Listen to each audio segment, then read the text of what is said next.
안녕하세요. 해외 취업, 해외 근무, 그리고 해외 살이에 대해서 조금은 경험이 있다고 생각해서 이 자리에 나오게 된 서울대학교 재학 중인 이지은이라고 합니다. 사실 오늘 강연하시는 네 분 중에 제가 가장 나이가 어려요. 그래서 많은 분들께서는 어떤 경험을 갖고 있길래 저 자리에 저렇게 서 있지? 라고 의심하실 수도 있다고 생각을 하는데 저 개인적으로는 제 또래들에 비해서는 그래도 다양한 국가의 학생으로서 직장인으로서 살아보면서 그만큼의 노하우가 있다고 생각했고, 이제 사회자 선생님께서 말씀해 주신 것처럼 그냥 아는 언니, 아는 누나가 조금이나마 팁 주고 싶어서 나왔다라고 가볍게 생각해 주시면 감사하겠습니다. 여러분, 오늘 혹시 이 자리에 오실 때 아니면 출근하실 때, 학교 가실 때 지하철이나 버스 사용하셨나요? 저는 보통 학교를 갈 때 지하철을 타고 다녀요. 지하철을 타면 뭘 하겠어요? 당연히 다른 분들처럼 문자도 확인하고 SNS도 보고 뉴스도 읽고, 또 한 가지, 저는 채용 사이트를 매일 확인합니다. 왜 학생인데 채용해도 합격해도 가지 못할 텐데 그걸 왜 확인하고 있어? 라고 물어보시는 분들이 계실 수도 있어요. 근데 저는 그게 재밌더라고요. 아, 이런 기업이 채용을 하고 있네? 오, 이런 포지션도 있었어? 그게 너무 재미있고, 나중에 제가 이런 포지션도 있었는데 기회가 있으니까 지원해보고 싶다라고 생각도 하게 되고, 제 주변에서 취업을 준비하는 친구들한테 야, 이거 너랑 좀 잘 맞을 것 같아 하고 실제로 링크를 공유해 주기도 합니다. 제 오지랖이죠. 근데 그게 정말 재밌어요. 요즘 이제 지난 8월부터 9월, 지금이 아마 하반기 채용 절정 시즌이라고 알고 있습니다. 그렇기 때문에 많은 대한민국 청년분들이 취업을 준비하고 있는 걸로 알고 있는데요. 저 또한 그런 시절이 당연히 있었고, 그냥 제가 지금 이 자리에 있는 것처럼 저는 그게 한국 기업이 아니라 해외 기업, 해외 취업이었다는 데에 다른 점이 있습니다. 다른 동기들은 뭐 사람인, 인크루트 이런 거 볼 때 저는 해외 사이트를 정말 엄청 열심히 뒤졌어요. 왜냐하면 해외 같은 경우는 우리나라는 큰 사이트 몇 개가 있지만 해외 같은 경우는 다양한 사이트가 존재하고 그 다양한 사이트에 존재하는 정보 양이 다 다르거든요. 그래서 정말 제가 느꼈기로는 발품을 파는 만큼 정보의 양이 달라지기 때문에 정말 몇 날 며칠이고 열심히 뒤적거렸던 기억이 납니다. 제가 그럼 왜 굳이 이 자리에서 서서 말씀을 죄송해요. 저는 독일에서 살다가 왔는데 왜 하필 독일이었냐라고 물어보시는 분들이 많아요.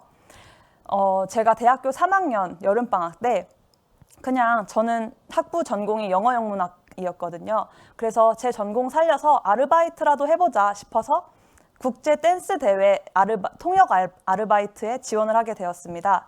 그 국제 댄스 대회는 사실 유럽에서 시작한 거였는데, 유럽에서는 수년간의 경험으로 지금은 자리가 굉장히 많이 잡힌 행사지만 그 당시만 해도 한국에서 실제로 아시아에서는 처음 열리는 행사였기 때문에 행사 진행도 굉장히 미흡했고 인력도 굉장히 부족했어요.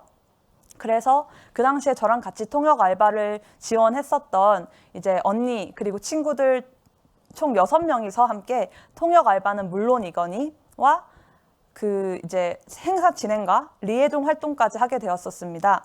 그때 당시에 제가 맡은 분들은 그 국제 댄스 대회 이사진들이셨어요. 그래서 이사진들을 옆에서 보좌하면서 통역도 하고 행사 진행도 했는데, 그러던 와중에 올림픽 공원 홀에서 했는데 거기가 워낙 커서 거기를 막 뛰어다니다 보니까 그때 신었던 힐이 막 부러지고, 그래서 이걸 어떡하지? 하면서 뭐 다른 쪽도 부러뜨리고 이런 모습을 보면서 뭐 호주 참가자분들은 진짜 하이디 같다 이런 말도 많이 해주고, 근데 그 모습을 너무 예쁘게 봐주셨던 이사진 회장님께서 지은 학생이 다음 학기에 스페인 교환학생을 간다고 들었는데 스페인이랑 독일은 가까우니 독일에서 열리는 메인 행사에 와서 일을 함께 해줬으면 좋겠다라고 제안을 해주셨어요. 저한테는 정말 이런 제안을 받아보나 정말 꿈만 같았고, 그 기회로 저는 2년 동안 메인 행사와 이사회 총회 등에 참여하면서 국제 댄스 대회 한국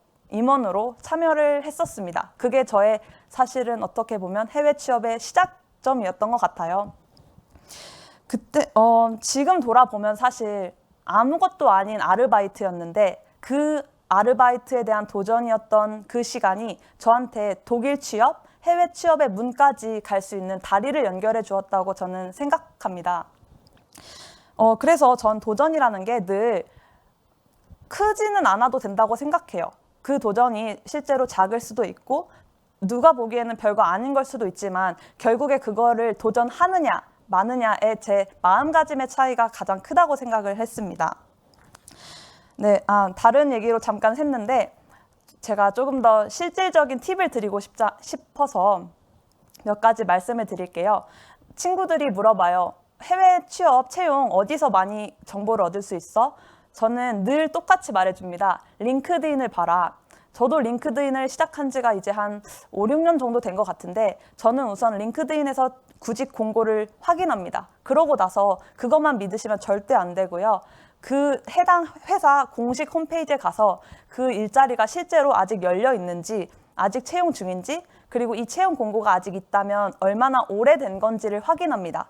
그래서 뭐 얼마 되지도 않았고 아직 올라와 있으면 당연히 지원하면 되지만 올라와 있는데 날짜가 좀 뭐 한 2, 3개월 전이다라고 하는 경우에는 인사팀에 메일을 보내요. 제 이력서와 자기소개서를 포함해서 인사팀에 이 공고가 올라와 있는데 이 공고가 아직 열려 있다면 나도 지원하고 싶다 하면서 연락을 달라고 메일을 보냅니다.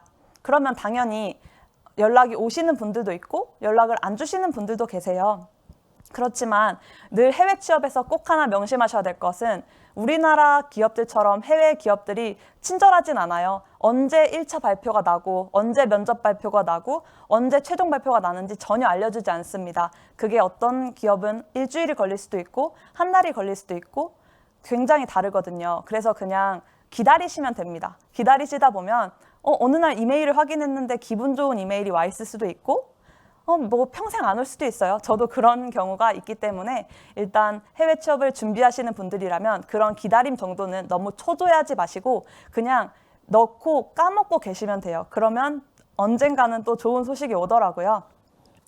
네, 그리고 한국에서 보통 그런 얘기를 합니다. 저는 문과생인데 문과생이라면 적어도 한 100군데에 지원을 하게 되면 10군데에서 면접 기회가 온다라고 해요.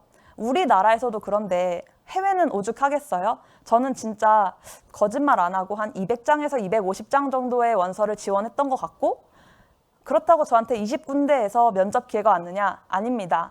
많아봤자 한 18군데에서 왔던 것 같아요.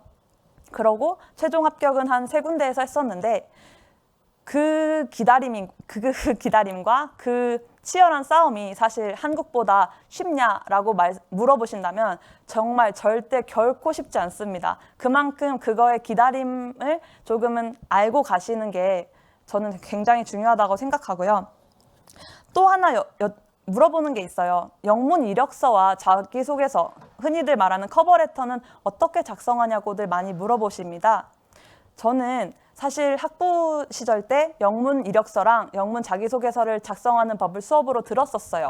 근데 그때 교수님께서 얘들아 이력서는 취업 준비할 때만 작성하는 게 아니라 매일매일 지금부터 하는 걸 늘 적어놔라. 그래야 나중에 너네가 이직을 하든 취업을 하든 그걸 쓸 수가 있다라고 말씀을 해주셨습니다. 그래서 저는 그때부터 뭐 하나 하면 적어 놓는 습관이 있었고 실제로 회사 지원을 할 때는 포지션에 맞춰서 제 경험과 뭐 경력 등을 조금은 수정해 가면서 완성된 이력서를 제출했었고요. 커버레터 같은 경우는 저는 꼭 구글링을 해보라고 추천해주고 싶어요. 그러면 거기에 정말 많은 예시가 뜨고 예시를 읽어보다 보면 이 구절 너무 좋은데? 이 표현법 너무 좋은데? 라고 생각되시는 거 본인 자기소개서에 쓰셔도 상관없어요.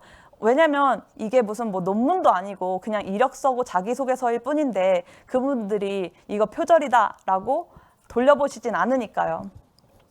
네, 그리고 저는 이런 이력서와 자기소개서가 굉장히 중요하다고 생각하는 이유는 어쨌든 이 회사가 나를 원하는지 안 원하는지에 있어서 저의 첫 느낌을 주는 수단이라고 생각해요. 그러면 그 첫 느낌이 좋은데 이 사람 궁금한데? 라고 회사가 생각을 들게끔 만드는 게 저의 이력서고 자기소개서니까 그거를 작성하실 때는 꼭 주변 지인분들에게 마다하지 마시고 뭐 해외 대학을 나왔다든지 해외에서 살아봤다든지 해외 경험이 있다든지 아니면 심지어 그냥 대학을 다니실 때 영어 교수님한테 찾아가셔서 교수님 저 이것 좀 봐주세요 하면 제 경험상 안 봐주시는 교수님은 안 계시더라고요. 그래서 주변 지인분들을 충분히 이용해 주셨으면 좋겠습니다.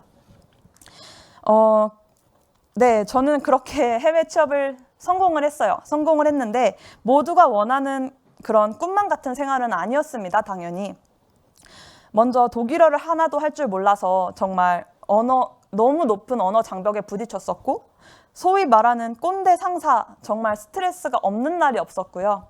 특히 스트레스가 극심한 날에는 퇴근 후 맥주 한 잔 같이 할 친구도 없다는 점도 가끔은 외로웠습니다.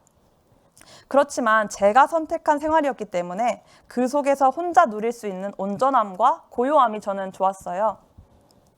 해외 생활을 생각하시면 지레 겁부터 들거나 거부감을 느끼시는 분들이 주변에 많다고 생각합니다. 근데 저는 정말 그렇게 생각해요. 사람 사는 거 다 똑같다. 물론 문화적 차이는 있지만 그래도 그 속에서 그 차이를 인정하고 넘어갈 수 있는 법을 배우는 것 또한 저는 해외 생활에서 배울 수 있는 점이라고 생각하는데 그게 또 저희가 살아가고 있는 이 21세기 국제사회에서는 꼭 필요한 자세가 아닌가라는 생각도 듭니다. 저는 사실 그게 좋았거든요. 그냥 한국인들끼리만이 아니라 한국인을 포함한 다양한 국적의 사람들과 같이 영어 쓰고 같이 일하면서 같이 성장하는 그 속에 제가 있다는 그 모습이 너무 좋았습니다. 그래서 해외 취업도 저한테는 너무 당연하게 다가왔던 것 같아요. 가족과 친구들이 없다는 거에 대해서 없다는 게 괜찮아? 라고 물어보는 질문을 늘 받는 것 같아요. 특히 어르신 분들한테. 그러면 당연히 저는 당연히 제 가족들, 친구들이 보고 싶고 그리울 때가 많아요 라고 대답합니다. 하지만 그만큼 안 본 시간이 긴 만큼 더 애틋해져서 좋고 친구들은 사실 지금 제 나이대가 딱 그런 것 같아요. 각자 삶이 바빠서 정말 1년에 한 번, 두 번 볼까 말까 한다면 진짜 친한 친구들일 만큼 각자가 너무 바빠서 한국에서도 못 보니까 내가 이 정도로 못 보는 건 당연하다라고 저 스스로 혼자 위안을 삼았던 적이 굉장히 많아요. 그리고 사실 해외 생활을 하다 보면 뭐 회사든 운동을 다니든 저는 아니었지만 어떤 분들은 종교 생활을 하시면서 또 새로운 친구들을 그렇게 사귀어 나가거든요. 그리고 외국이 조금 우리나라보다 자유롭다고 생각하는 점은 그냥 커피숍에서 같이 뭐 이렇게 옆자리에 앉아 있는 친구지만 소위 말하는 이제 헌팅이라고 하죠. 그렇게 친구도 만들 수 있고 하다 보니까 저만의 또 사회생활을 만들어 가는 데 있어서는 그렇게 큰 무리나 두려움은 없었다고 생각합니다. 그리고 저는 무엇보다 모든 걸 다 가질 수는 없다고 생각해요. 그래서 제가 꼭 말하고 싶은 점은 해외 생활을 결심하실 때 분명히 포기해야 하는 무언가가 있어요.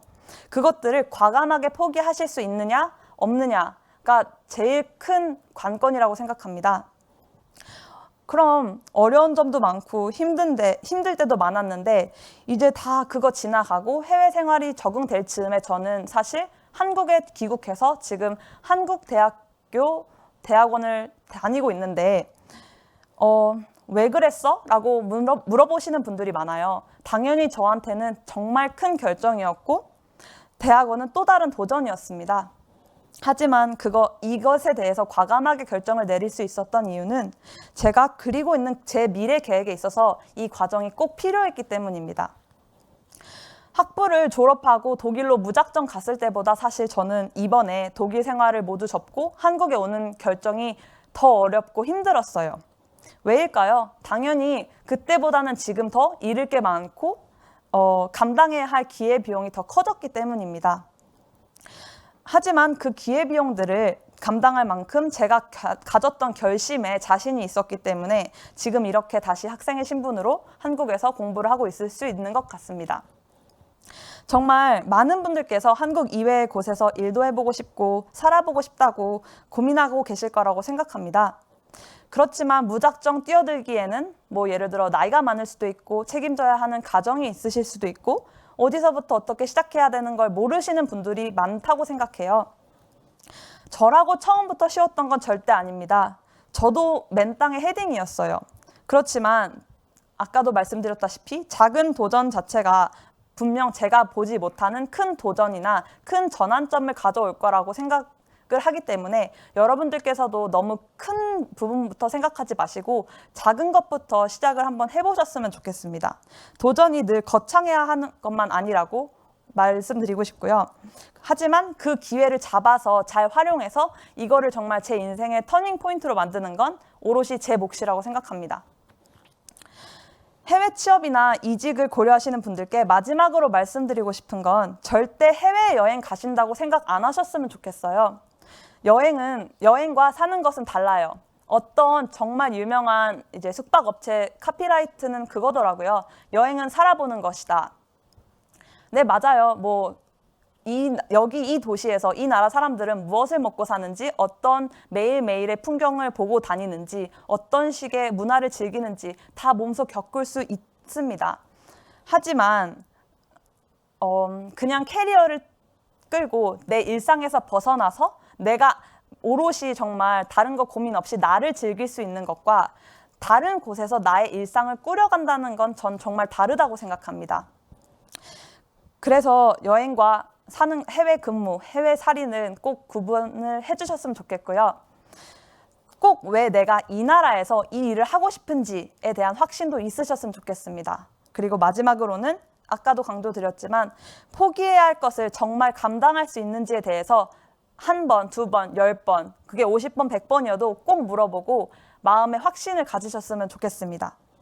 제 이야기를 들어주셔서 감사합니다. 지금까지 이지은이었습니다.